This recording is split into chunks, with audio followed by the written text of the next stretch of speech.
तो जय हिंद जय जोहार। आज फिर से स्वागत है हमारे YouTube channel mechanical study with Shankar Bedia. और इस वीडियो में हम लोग पढ़ने वाले हैं फ्लूइड पावर इंजीनियरिंग सब्जेक्ट है और टॉपिक है ट्रायंगुलर नोच। ठीक है, पिछले क्लास में हम लोगों ने पढ़ा था रेक्टेंगुलर नोच के बारे में, तो आज हम लोग पढ़ेंगे ट्रायंगुलर नोच के बारे में, जिसको हम लोग भी नोच भी कहते हैं, जो कि जेयूटी डिप्लोमा का जो मैकेनिकल इंजीनियरिंग का सिलेबस है उसमें आपका वीक नंबर 2 का यह टॉपिक है।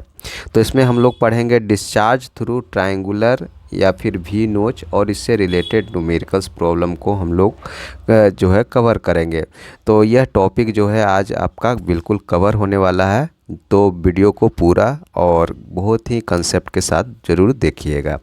तो जो कि सबसे पहले बात कर लेते हैं, जो आपका सिलेबस है वो सिलेबस में कौन सा टॉपिक कवर होने वाला है, तो आप देख सकते हैं। तो जेयूटी डिप्लोमा मैकेनिकल इंजीनियरिंग का जो सिलेबस है उसमें से आपका ये टॉपिक एक्सप्लेन डिस्चार्ज थ्रू भी नोच और न्यूमेरिकल प्रॉब्लम्स, इसको हम लोग आज कवर करेंगे। तो ये टॉपिक आपका काफ़ी ज़्यादा इम्पोर्टेंट है। इससे पहले वाले वीडियो में हम लोग ये टॉपिक कंप्लीट कवर कर चुके हैं, जो कि आपको हमारे चैनल में मिल जाएगा। तो चलिए स्टार्ट करते हैं। सबसे पहले बात कर लेते हैं भी नोच या फिर ट्रायंगुलर नोच होता क्या है। तो पिछले क्लास में हम लोग को पता है कि नोच क्या है। तो नोच एक तरह का डिवाइस होता है जो कि एक टैंक या रिजर्वेयर का जो ओपनिंग को खोल देते हैं, तो और उससे हम लोग वाटर फ्लो होने लगता है, तो उस डिवाइस को हम लोग नोच कहते हैं। अब यह ओपनिंग यदि भी शेप का हो, ये जो ओपनिंग है वो कैसा हो, भी शेप का हो, तो उसको हम लोग कौन सा कहेंगे, भी नोच कहेंगे। इसको हम लोग भी नोच का नाम देंगे। तो इसका यूज क्या होता है, तो जो भी नोच है या फिर नोच है, इसका भी काम है क्या करना, डिस्चार्ज यानी फ्लो रेट ऑफ वाटर को मेजर करना, फ्लो रेट ऑफ वाटर को मेजर करना। तो ये किससे बना होता है, चूँकि यह स्मॉल स्केल का बना रहता है, तो ये एक थिन प्लेट से बना हो सकता है, जो कि मेटल वुड का यूज कर सकते हैं। इसके अलावा जो इसका ओपनिंग है जिसके थ्रू वाटर फ्लो करेगा या लिक्विड फ्लो करेगा, वो भी शेप का होता है। और यहाँ पर जो एंगल बनेगा, यहाँ पर आप देख सकते हैं एंगल यानी थीटा, तो ये थीटा आपका 60 डिग्री, 90 डिग्री या फिर 45 डिग्री का हो सकता है। इसके अलावा जो क्रेस्ट होता है वो भी के सबसे लोवेस्ट पॉइंट होता है। तो यहाँ जो आपका है ये आपका क्रेस्ट पॉइंट है, यहाँ पर जो स्ट्रक्चर है यहाँ पर इसको हम लोग बोलते हैं क्रेस्ट। तो ये आपका जो है भी शेप का जो आपका नोच है उसका सबसे लोवेस्ट पॉइंट होता है। इसके अलावा जो भी आपका ये जो नोच होता है, इस नोच को हम लोग जो है वर्टिकली जो है टैंक पे या चैनल में फिक्स करते हैं। इसके अलावा स्टीलिंग वेसिंग जो है टर्बुलेंस को रिड्यूस करने के लिए प्रोवाइड किया जाता है। इसके अलावा जो आपका क्रेस्ट से एबव का जो हाइट है, यहाँ पर ये क्रेस्ट है, इसके एबव का जो हाइट है यानी एच है, उसको जो है हम लोगों को यहाँ पर पॉइंट गेज की मदद से मेजर करते हैं। तो इतनी बातें आपको भी नोच के बारे में पढ़ना है, जान लेना है। अब आप इससे रिलेटेड जो डिस्चार्ज है उसको हम लोग कैसे मेजर करेंगे वो जानेंगे। तो जो ये आपका भी नोच है उसके थ्रू जो डिस्चार्ज होता है, वो डिस्चार्ज का फॉर्मूला आपका ये है, Q = 8/15 CD। यहाँ CD क्या है, coefficient of discharge, tan θ/2 into √2G। G आपका क्या है, एसिलेरेशन ड्यू टू ग्रेविटी, जिसका वैल्यू होता है 9.81। और H है जो आपका यहाँ से लेके जो क्रेस्ट है, क्रेस्ट से लेके अपर सरफेस यानी फ्री सरफेस ऑफ लिक्विड तक का जो डिस्टेंस है उसको हम लोग H से डिनोट करते हैं। तो ये आपका H हो गया। तो ये आपका जो भी नोच है उस भी नोच का यह डिस्चार्ज का फॉर्मूला है। आखिर ये फॉर्मूला कैसे आया, इसको हम लोग थोड़ा सा एक्सप्लेन कर लेते हैं, इसको हम लोग डिराइव कर लेते हैं। तो सबसे पहले जो आपका भी नोच है, ये भी नोच आपको दिख रहा है, यहाँ पर एक छोटा सा स्ट्रिप यानी स्मॉल स्ट्रिप, हॉरिजॉन्टल स्ट्रिप जो है कंसीडर करेंगे।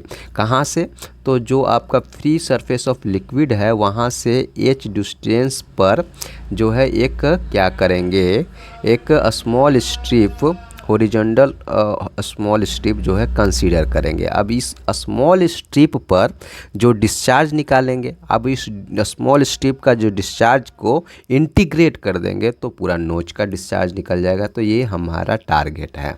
तो सबसे पहले जो आपका वी नोच है वो वी नोच से हम लोग अब कंसीडर करते हैं स्मॉल स्ट्रिप का। तो स्मॉल स्ट्रिप को कंसीडर कर लिए हैं। अब हम लोग स्मॉल स्ट्रिप के थ्रू डिस्चार्ज जो है हम लोग निकालेंगे। तो डिस्चार्ज ये आपका डिस्चार्ज थ्रू स्मॉल स्ट्रिप, किसके थ्रू? तो small strip.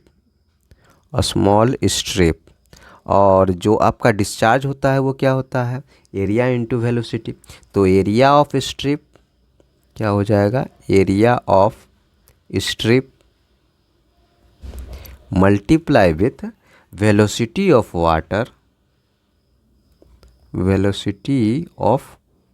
Water flow through strip. ठीक है, फ्लो थ्रू स्ट्रिप। तो ये आपका क्या देगा? डिस्चार्ज का फॉर्मूला देगा।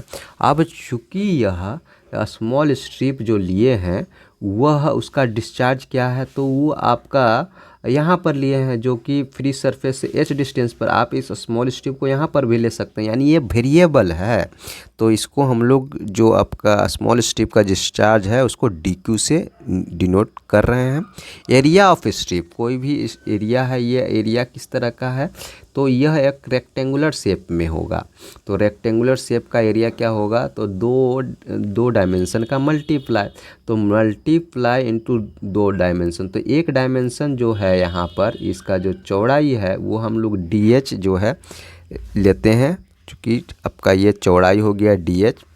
और इसका जो लंबाई है इस स्ट्रिप का आप यहाँ देख सकते हैं ए से बी टोटल लंबाई है, तो ये बी हो गया। ठीक है, into velocity of water flow through strip. अब इस स्ट्रिप में वाटर फ्लो करेगा तो वो उसका वेलोसिटी कितना? तो वो आपको पता है, जो वेलोसिटी ऑफ वाटर का जो फॉर्मूला होता है वो क्या होता है? √2gh। और यहाँ पर h, चूँकि ये हम लोग h लिए हैं स्मॉल h, तो यहाँ पर h हो गया। अब यह चूँकि जो है यह स्मॉल स्ट्रिप से होने वाला क्या है? डिस्चार्ज है। तो इसमें हम लोग क्या करेंगे? कोफिशिएंट ऑफ डिस्चार्ज को भी इंट्रोड्यूस कर देंगे ताकि एक्चुअल डिस्चार्ज हमको निकल पाए। तो ये हमारा हो गया फॉर्मूला जिसका आपका स्मॉल स्ट्रिप से होने वाला डिस्चार्ज का। अब यहाँ पर में क्या है? ए बी का हम लोग थोड़ा वैल्यू हम लोग सिंप्लीफाई करेंगे। तो इक्वेशन नंबर 1 इसको मान लेते हैं। अब यहाँ पर हम लोग ए बी का वैल्यू हम लोग फाइंड करेंगे। तो ए बी का वैल्यू क्या होगा? What is value of a b? यहाँ पर ए बी का वैल्यू क्या होगा? तो आप इस डायग्राम में आप देख सकते हैं यहाँ पर क्या है कि यहाँ से लेके यहाँ तक ए बी हम लोगों को निकालना है। और यहाँ पर ये पॉइंट हमारा ओ है। अब इस पॉइंट से हम लोग एक सीधा जो है परपेंडिकुलर ड्रॉ कर लेते हैं। तो इस प्रकार से आपको एक ट्रायंगल मिलेगा, जो कि पर 2 ट्रायंगल मिलेगा, एक है ओ सी बी और ओ ए सी। ठीक है, तो ए बी क्या हो जाएगा? ए बी इक्वल टू, हम इसको, चूँकि यह ए बी को, यह जो परपेंडिकुलर जो है ये ए बी को 2 बराबर भागों में डिवाइड कर देगा।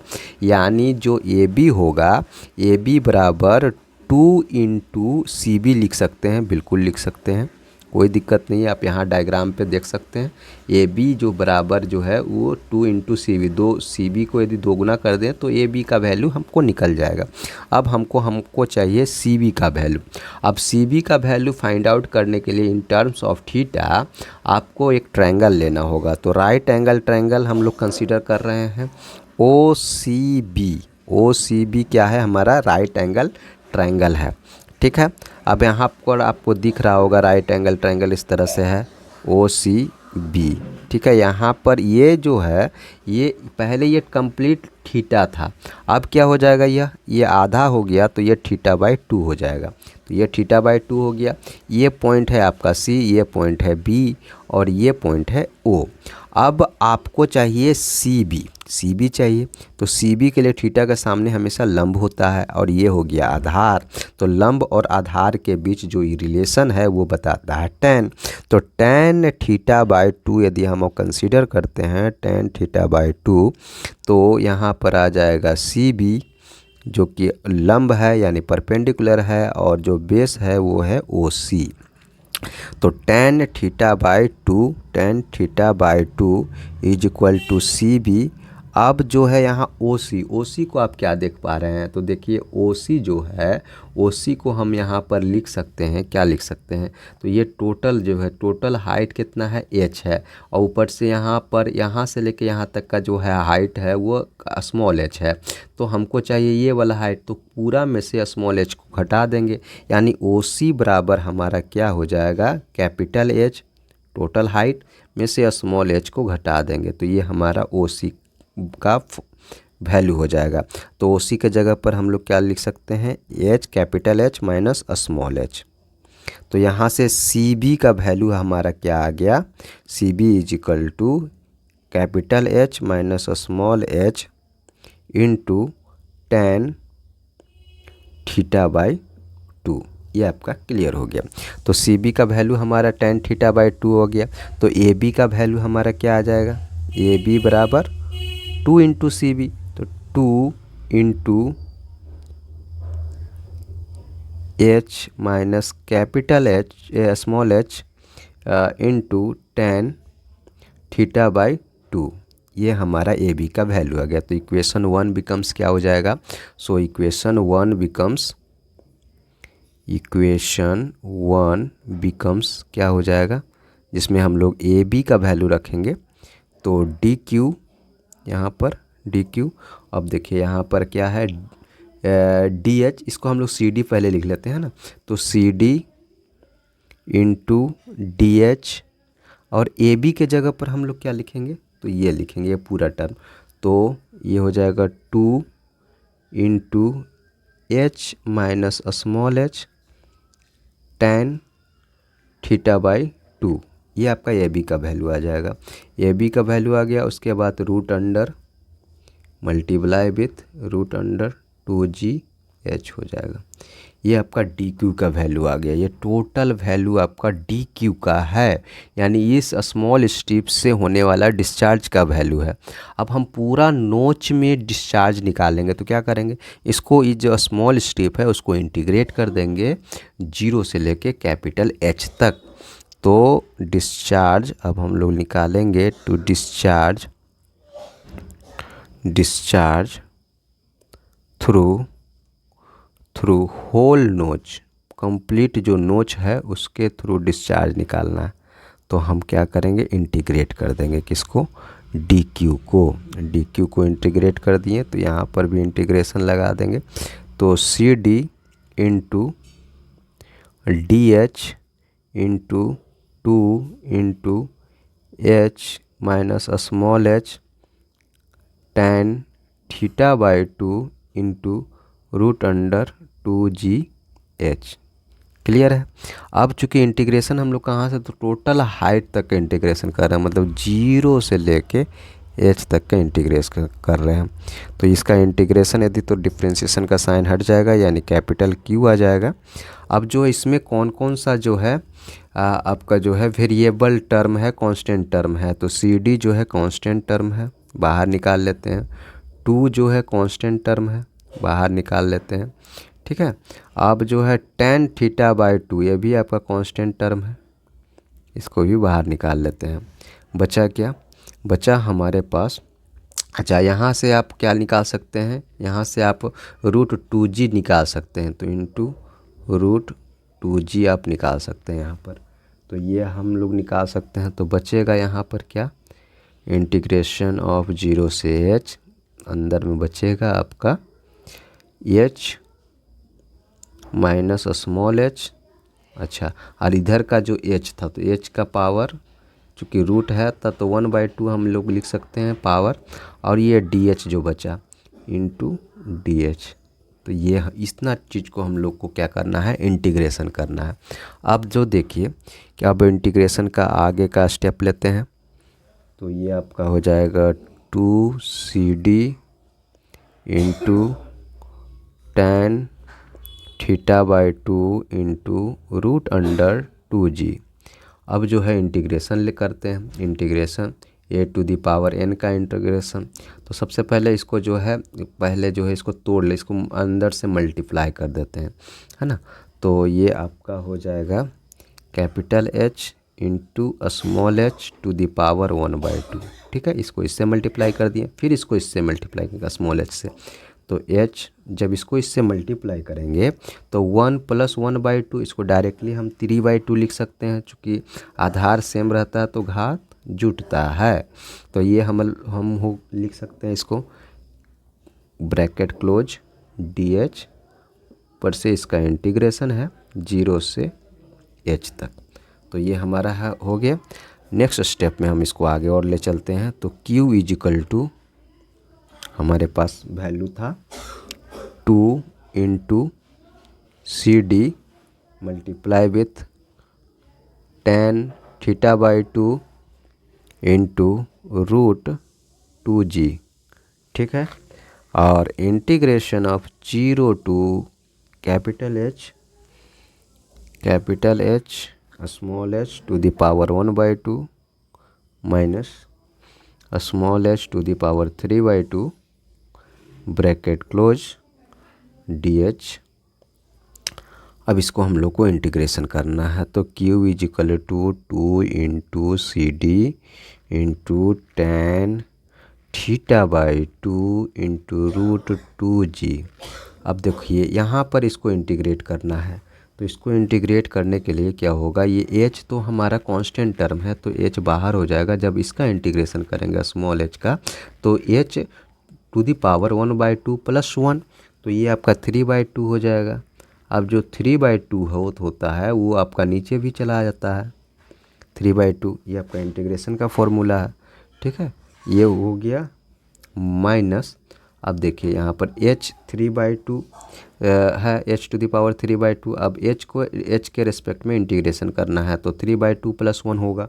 तो 3/2 + 1 क्या हो जाएगा 5/2 और नीचे भी क्या हो जाएगा 5/2। अब ये हो जाएगा अपर लिमिट 0 से h। अब हम लोग लिमिट लगाएंगे।